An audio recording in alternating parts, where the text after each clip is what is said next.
I'm Laura Sage. I'm just kidding. I know that when you hear a mindfulness piece, you feel like you should start with somebody talking like that. Anyway, I am Laura Sage, and I'm here to talk with you about mindfulness. This is an interesting time of the year to be giving this consideration for many reasons. I want you to pause and give some consideration to how often in your life do you have those moments of feeling like, where did that time go? If you have children or parents or people that are dear to you that have either grown up quickly that it feels like, or maybe have left this world, and you get that sense. We often have that sensation of time is moving too quickly. And when we think about mindfulness, that is an opportunity for us to think about, where did that time go? How did I spend that time? And maybe why does it feel like I don't really remember much of that?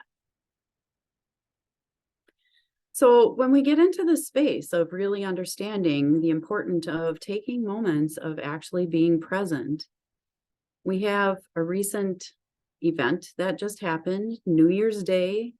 Many of us reflected on, what was my year like in the past?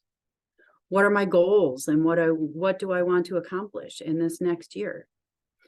And typically when we get into that space, our mind and brain goes automatically to, so here's what I'm going to do now, and this is what I want it to be, and this is the way that I'm going to do it, which is great. It's a way to accomplish goals, make plans, get things done.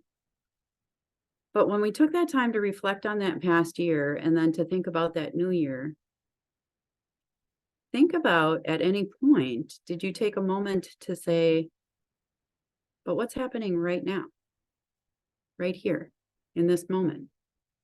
Am I by myself? Am I with others? What are we doing? How does it feel to be in this space? So mindfulness, basic definition of mindfulness, is being in the present moment without judgment. And that without judgment piece is an important factor, because many times when people think of mindfulness, they think about being present. That without judgment means there might be times that we're present with what's going on in the moment, and it might be difficult. There might be difficult feelings. There might be situations that are difficult.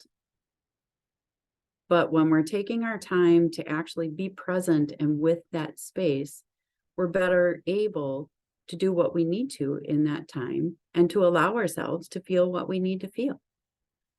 I want you all to be careful that being mindful does not equal peace, presence, zen, happiness, joy, feeling good. There are wonderful opportunities when that's the case. But there's also times when life is difficult, and it's okay for us to just allow that to be present.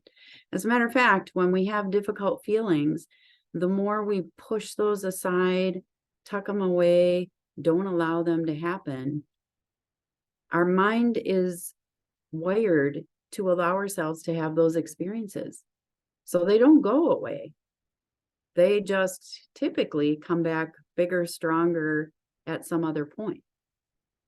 If we get into the habit of allowing ourselves to just feel what we're feeling, let it happen and experience it, it'll more likely flow through and move on. So when we're thinking about mindfulness and we're thinking about using the tools and the different opportunities that we have with our students, it starts with us.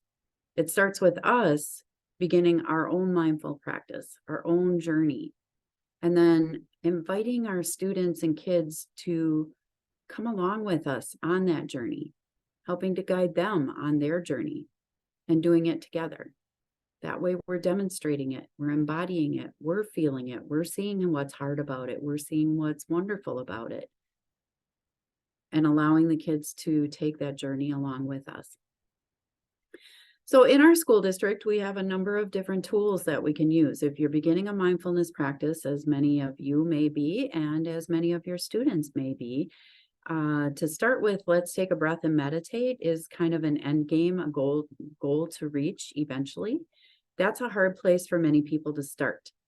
The place to start is by using your senses. So with our tools that we have in our district for us to use for ourselves, as well as to help guide and allow our students to use this practice. You may have seen these around our district. We call these a mind jar, glitter jars, peace jar. I've heard all kinds of names for them. Typically, if you're requesting one, we're looking at it as a mind jar. The intention of a mind jar is it's very visual. So if you're the type of person that having something to look at is going to help you ground, then a mind jar is a great thing to use. As you can kind of see, the glitter takes its time, moving slowly, settling. And the idea behind the mind jar is to watch and look. And as you do, you breathe, because that'll just naturally happen.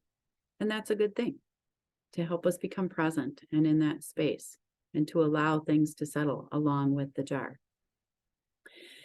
If you or your students are more auditory and tune into things that you hear, we have the chime. And the chime is used as a tool for people to listen to the sound until they don't hear it any longer. So that's the simple direction that's given. Listen until you don't hear it any longer. So when you strike the chime,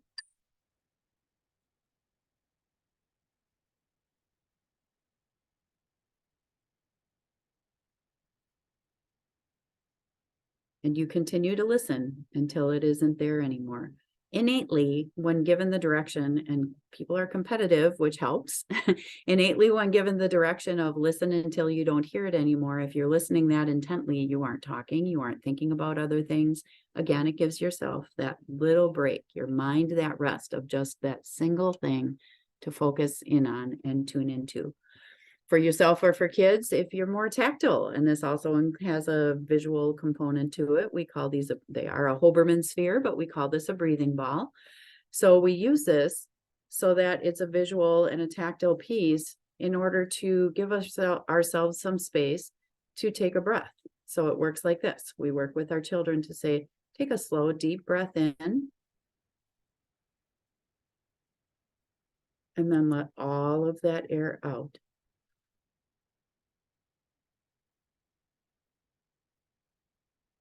Again, when focusing on those very specific details, we're giving ourselves that break away from all the other things that are going to come back after we've done it, but it at least gives ourselves that rest. A few other tools that we have available, as some of you may have seen, these mindful decks that are available.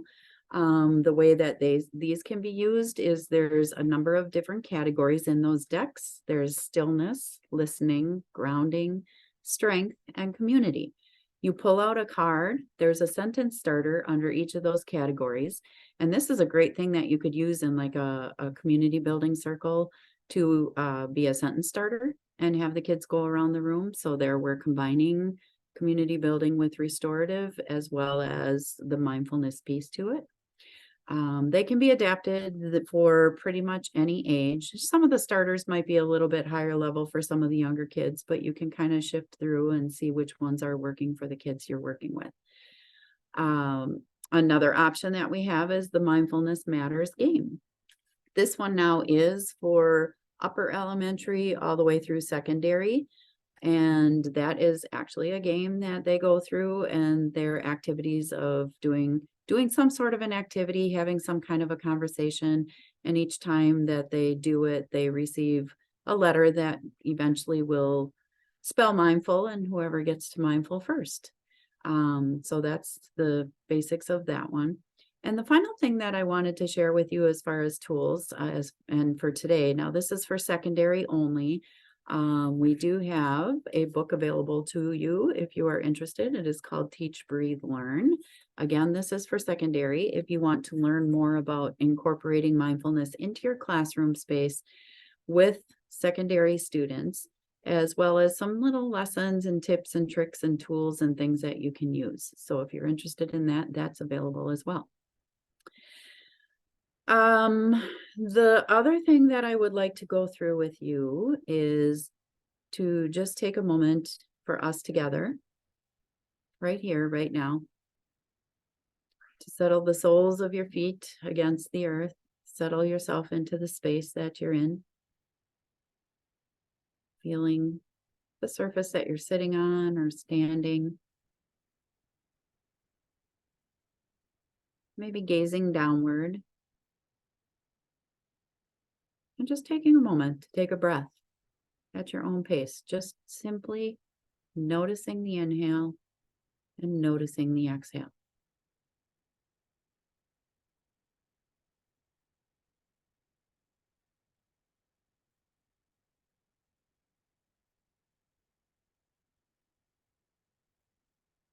With bringing that type of presence that brings yourself to a space of bringing your mind to a presence that you're better able to be who you are as a human being, to be better able to do what you need to do with interacting with our students and demonstrating for our students exactly what we're trying to teach them and help them learn and grow in order to help them do better academically and as human beings. The final piece that I'd like to leave you with is to give consideration. There is a significant amount of brain research that speaks to some areas of well-being. This is for you, and this is for you to bring to your students as well. This is for all human beings. It doesn't matter what age. I want you to think about the amount of sleep that you and your students are getting and the quality of sleep. I want you to think about the amount of water that you are taking into your body, that your students are taking into their bodies. To consider the nourishment that we bring into our bodies. To think about the amount of movement that we get in a day.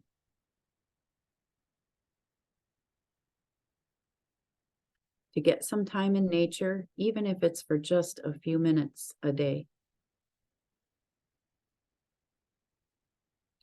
And to develop a practice of having moments either at the beginning or end of your day or throughout your day to just have that thought of, this is something good in my life. This is something I'm grateful for. That was a good thing. With that, I am shamelessly going to put in a plug. If you are interested in beginning a mindful practice and journey for yourself, as well as sharing it with your students, there is a micro-credential coming up in learning the Mind Up curriculum to use with your students, which includes you developing your own mindfulness practice. So give that consideration if this has piqued your interest and you are interested in learning more. And I wish you well